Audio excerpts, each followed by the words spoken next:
इस बाबा में किसी भी प्रकार की दिव्य शक्ति नहीं है। वो लोगों के अंधविश्वासों का फायदा लेकर उनको ठगता है, इसलिए वो सामने नहीं आता। तो इसलिए उन्होंने ये दिव्य शक्ति सिद्ध करने के लिए आगे आना चाहिए, वो आए नहीं, भाग गए। 2 दिन का कार्यक्रम छोड़कर भाग गए। क्योंकि आज तक दुनिया में इस ढंग की दिव्य शक्ति, इस ढंग की अंतर्ज्ञान की शक्ति, इस ढंग की क्लेरवायंस की शक्ति सिद्ध नहीं हुई है। तो ये शक्ति सिद्ध करने के लिए भी आए। अंधश्रद्धा निर्मूलन समिति कोई राहगीर नहीं है, 40 सालों से इस फील्ड में काम कर रही है, बड़े बड़े बाबाओं का भंडाफोड़ किया है। आज तक एक भी बार इस समिति का पराभव नहीं हुआ है, एक भी बार उनको अपने मुंह की नहीं खानी पड़ी है, एक भी बात उनकी आज तक की झूठी साबित नहीं हुई है। इसलिए वो ताकत से ये बात कहते हैं, क्योंकि वो विज्ञान की बात कहते हैं। बागेश्वर सरकार यानी धीरेन्द्र शास्त्री जो है, जिनकी फॉलोइंग जो है करोड़ों में है, वो नागपुर के राम कथा वाचन करने के लिए आए थे। 13 तारीख तक उनका राम कथा वाचन का कार्यक्रम था, लेकिन 2 दिन पहले ही वो नागपुर छोड़कर भाग गए। अनीस ने जो आह्वान किया था, जो चैलेंज दिया था, उसे स्वीकार न करते हुए धीरेन्द्र शास्त्री जो है वो नागपुर छोड़कर भाग गए। वही अनीस ने बाकायदा पुलिस में शिकायत की थी कि धीरेन्द्र शास्त्री जो है वो झूठा प्रचार कर रहे हैं, जो तंत्र मंत्र की बात कर रहे हैं या फिर जो रोग को निकालने की बात करते हैं, वो झूठा प्रचार है। अगर उसमें सच में दैवीय शक्ति है तो वो अनीस के सामने आकर इसे प्रूफ करके दिखाए। ये चैलेंज बाकायदा दिया गया था, लेकिन ये चैलेंज बिना स्वीकार ही धीरेन्द्र शास्त्री जो है वो भाग गए। हमारे साथ अनीस के राष्ट्रीय अध्यक्ष श्याम मानव जी, उनसे बात करते। सर, आपने जो आह्वान या चैलेंज किया था उसे बिना स्वीकारे ही धीरेन्द्र शास्त्री भाग गए, क्या कहोगे? हालांकि धीरेन्द्र कृष्ण महाराज ने अपने दिव्य दरबार के सभी वीडियोस में यह दावा किया है कि वो अपने भक्तों के नाम, उनके पिताजी का नाम, उनकी उम्र और साथ में उनके फ़ोन नंबर्स पहचानते हैं। इतना ही नहीं तो भक्तों का घर में कौन से रूम में, कौन से अलमारी में क्या चीज़ रखी है, ये भी पहचानते हैं। ये दिव्य शक्ति है, अंतर्ज्ञान की शक्ति है। इसको इंग्लिश में क्लेरोवायंस कहते हैं। सूक्ष्म देह से कहीं भी जाकर चीज़ों को पहचानना। इसके लिए हमने उनको आह्वान दिया, क्योंकि दुनिया में आज तक ये चीजें सिद्ध नहीं हुई है। आह्वान क्या था कि हम 10 लोग आपके सामने देंगे, 10 लोगों के वो नाम पहचाने, उनके पिताजी का नाम बताए, उनकी उम्र बताए, उनके फ़ोन नंबर्स बताए, और 10 चीज़ें हम जो पास के रूम में रखेंगे वो चीज़ें पहचान कर बताए।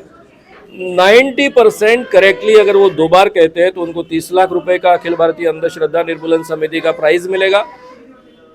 और अगर वो सिद्ध करते नहीं है तो भी दोबारा उनको चांस मिलेगा, पहली बार अगर वो फेल होते हैं तो भी। तो इसलिए उन्होंने ये दिव्य शक्ति सिद्ध करने के लिए आगे आना चाहिए, वो आए नहीं, भाग गए। 2 दिन का कार्यक्रम छोड़कर भाग गए। भागने के पीछे का दूसरा कारण ये भी है कि जादू टोना विरोधी कायदा प्रचार प्रसार अंमलबजावनी समिति का मैं सह-अध्यक्ष हूँ। ये शासन की समिति है, कैबिनेट मंत्री इसके अध्यक्ष होते हैं, राज्य मंत्री इसके उपाध्यक्ष होते हैं। तो ये कमेटी के माध्यम से मैंने पुलिस तक कंप्लेंट की थी कि ये कानून, जादू टोना विरोधी कानून, इस महाराज को, इनके दिव्य शक्ति दरबार के दावों को कैसे लागू होता है। इसके सभी प्रूफ्स उनके सामने रखे थे। एक कंप्लेंट 8 जनवरी को दी थी, दूसरी कंप्लेंट 10 जनवरी को दी थी। कंटिन्यूएशन में उन्होंने ये अपराध नागपुर में भी किया है, नागपुर में भी दिव्य दरबार आयोजित किया है, वहाँ भी इस ढंग के दावे किए हैं। इसलिए उन पर ये एक्शन त्वरित लेनी चाहिए। ये बहुत कड़ा कानून है, नॉन बेलेबल है, कॉग्निजिबल है। इतना ही नहीं तो इसी के साथ में इसकी विशेषता ये है कि ये कानून के तहत बहुत कठोर पनिशमेंट है। 6 माह से लेकर 7 साल तक का पनिशमेंट है, और प्लस 5,000 से 50,000 रुपये दंड का प्रावधान है। इसलिए ये इतने कड़े कानून के तहत तुरंत एक्शन होनी चाहिए थी, लेकिन पुलिस समय ले रही है। मुझे आशा है कि वो समय लेकर भी कानून के तहत इसकी कंप्लेंट दर्ज करेंगे और महाराज को अरेस्ट करेंगे। जिस तरह से धीरेन्द्र शास्त्री ये कहते हैं कि उनमें दैवीय शक्तियाँ हैं और उनके लिए कई जो लोग हैं वो नतमस्तक होते हैं, उनके दरबार में आते हैं और ये समझते हैं कि उनको भगवान का वरदान है। ऐसे लोगों को क्या कहोगे? क्योंकि आपने जो चैलेंज दिया था उसमें कुछ ऐसे सोशल मीडिया पर ये भी कमेंट आए थे कि आपका चैलेंज क्यों स्वीकारे। उनके 30 लाख जो आपने कहा है कि 30 लाख रुपये उनके लिए बहुत छोटी सी बात है, वो तो समाज कार्य इतने पैसे में कर देते हैं, उनको ज़रूरत नहीं है उतने पैसे की। अब जो आपने जो चैलेंज दिया, आपके हिसाब से वो इस तरह से किसी भी तरह से शक्तियाँ किसी में नहीं होती है, सिर्फ भगवान में होती है। वो जो व्यक्ति है वो इंसान है, वो इस तरह से चमत्कार नहीं कर सकता। लेकिन बहुत से लोग हैं जो ये मानते हैं कि चमत्कार होते हैं, उन लोगों का क्या कहूँ? आम जो भक्त होता है, आम जो इंसान होता है, वो चमत्कारों को मानता है क्योंकि बचपन से हम पर उसी ढंग के संस्कार होते हैं। मैं भी उसी संस्कार में पला बड़ा हूं। एक जमाने में मैं भी कई बाबाओं का भक्त था, चमत्कारों पर विश्वास रखता था, सभी प्रकार के अंधविश्वास का मैं बली था। तो मैं इतना ही कहना चाहूंगा कि उन लोगों की मानसिकता मैं बहुत अच्छे ढंग से समझता हूँ। और ये 30 लाख रुपए का जो मुद्दा है, उसके लिए हमने वहीं पर प्राइज में ये भी बात कही थी कि महाराज को अगर पैसे नहीं चाहिए तो भी वो आह्वान स्वीकार है, पैसों के लिए ना स्वीकार है, दिव्य शक्ति सिद्ध करने के लिए स्वीकार है। क्योंकि आज तक दुनिया में इस ढंग की दिव्य शक्ति, इस ढंग की अंतर्ज्ञान की शक्ति, इस ढंग की क्लेरोवायंस की शक्ति सिद्ध नहीं हुई है। तो ये शक्ति सिद्ध करने के लिए भी आए, पूरे दुनिया के सामने ये उदाहरण हो जाएगा। अगर वो जीतते हैं तो पूरे दुनिया में उनका नाम होगा, भारत का भी नाम होगा कि भारत में एक 26 साल का इंसान ऐसा है कि वो इस ढंग से दिव्य शक्ति रखता है। तो दिव्य शक्ति अगर उनमें है तो सिद्ध करने के लिए उन्होंने आना चाहिए। अंधश्रद्धा निर्मूलन समिति कोई राहगीर नहीं है, 40 सालों से इस फील्ड में काम कर रही है, बड़े बड़े बाबाओं का भांडाफोड़ किया है। आज तक एक भी बार इस समिति का पराभव नहीं हुआ है, एक भी बार उनको अपने मुंह की नहीं खानी पड़ी है, एक भी बात उनकी आज तक की झूठी साबित नहीं हुई है। इसलिए वो ताकत से ये बात कहते हैं, क्योंकि वो विज्ञान की बात कहते हैं। महाराज खुलेआम रोज आह्वान करते हैं दिव्य दरबार में, यानी दावे करते हैं कि मैं चमत्कार कर सकता हूं। बोलो, पहले हमें नाम मालूम था, पहचाना कि नहीं नाम तुम्हारा, तुम्हारे पिताजी का नाम, ऐसा उनसे बुलवाते हैं। ये सब चीजें आप लोगों ने देखी है। तो जो लोग रोज, जो आदमी या फिर महाराज रोज दावे करता है, उसको सिद्ध करने के लिए प्रॉब्लम क्या है? क्योंकि उसमें ठगी होती है। इस बाबा में किसी भी प्रकार की दिव्य शक्ति नहीं है, वो लोगों के अंधविश्वासों का फायदा लेकर उनको ठगता है, इसलिए वो सामने नहीं आता।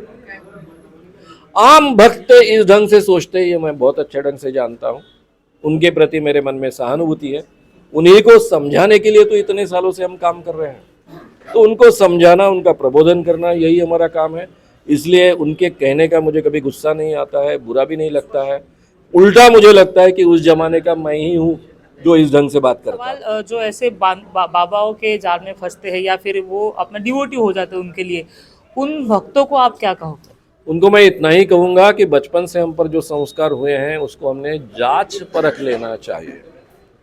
इस दुनिया में किसी भी बाबा में दिव्य शक्ति नहीं होती है, किसी के बाबा को सिद्धि प्राप्त नहीं होती है। हमारी मान्यता है कि हमें सिद्धि प्राप्त होने के बाद या किसी व्यक्ति को सिद्धि प्राप्त होने के बाद उसमें चमत्कार करने का सामर्थ्य आता है, भूत भविष्य वर्तमान जानने का सामर्थ्य आता है, रोगों की बीमारियां ठीक करने का सामर्थ्य आता है। ये बात बिल्कुल सच नहीं है। कोई भी सिद्धि इस ढंग की नहीं है कि जिसके माध्यम से ये शक्तियां हमें प्राप्त हो। जो बाबा लोग हो, जो भी हो, इस ढंग का दावा करते हैं, वो सभी के सभी ठग होते हैं। अभी तो 40 साल इस क्षेत्र में काम करने के बाद ये बात मैं कह रहा हूँ। आज तक हमने हजारों बाबाओं का, तांत्रिकों का भांडाफोड़ किया है, उनको एक्सपोज किया है, वे झूठे हैं ये साबित किया है। मेरा खुद का यूट्यूब चैनल है जो करीबन 80 देशों में जाता है, हिंदी में है, श्याम मानव चैनल कर उस माध्यम से 80 देशों तक ये सब आह्वान जाते हैं। हमारा आह्वान है इतने सालों से, 40 सालों से, कि कोई भी ऐसी बात सिद्ध कर बताओ और हमारा प्राइज ले जाओ। अभी वो 30 लाख रुपए का प्राइज है, आज तक कोई ये जीत नहीं पाया है। इसलिए जब तक आपका बाबा, जिन पर आपकी श्रद्धा है, विश्वास है, आपको लगता है इसमें चमत्कार करने का सामर्थ्य है, इसको भूत भविष्य वर्तमान जानने का सामर्थ्य है, हमारा भला करने का सामर्थ्य है, उस आदमी को जांचिए, परखिए, विज्ञान की कसौटी पर उसको रख कर देखिए। अगर वो सही माने में सिद्ध करता है तो फिर उसको मानिए। आप क्यों मानेंगे? मैं भी मानूंगा। मैंने तो जाहिर तरीके से कहा है कि धीरेन्द्र महाराज जी अगर ये आह्वान जीतते हैं तो मैं उनके माथे पर अपना, उनके चरणों पर अपना माथा टेकूंगा, माफी मांगूंगा और ये काम पूरी तरह से बंद कर दूंगा। तो केवल आप माने ऐसा नहीं, हम भी मानेंगे, लेकिन पहले सिद्ध करने तो दीजिए।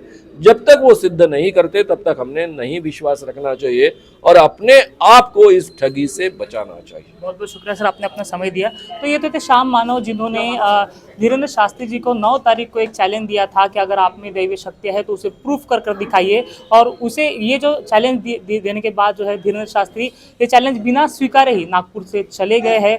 वही पुलिस कंप्लेंट उनके खिलाफ में की गई थी, उसके ऊपर कार्रवाई हो सकती थी, इसके कारण भी वो नागपुर छोड़कर भाग गए हैं, ऐसा फिलहाल बताया गया है। वही ऐसे जो बाबा जो लोगों को बताते हैं कि उनमें दैवीय शक्ति है, ऐसा किसी भी तरह से कोई बाबा में दैवीय शक्ति नहीं होता है, ऐसा अनीस का कहना है, क्योंकि वो 40 साल से लगातार इस विषय पर काम कर रहे हैं और कोई भी बाबा अब तक उनके इस चैलेंज को स्वीकार कर ये बताने में कामयाब नहीं हो पाया है कि उनमें दैवीय शक्तियाँ है।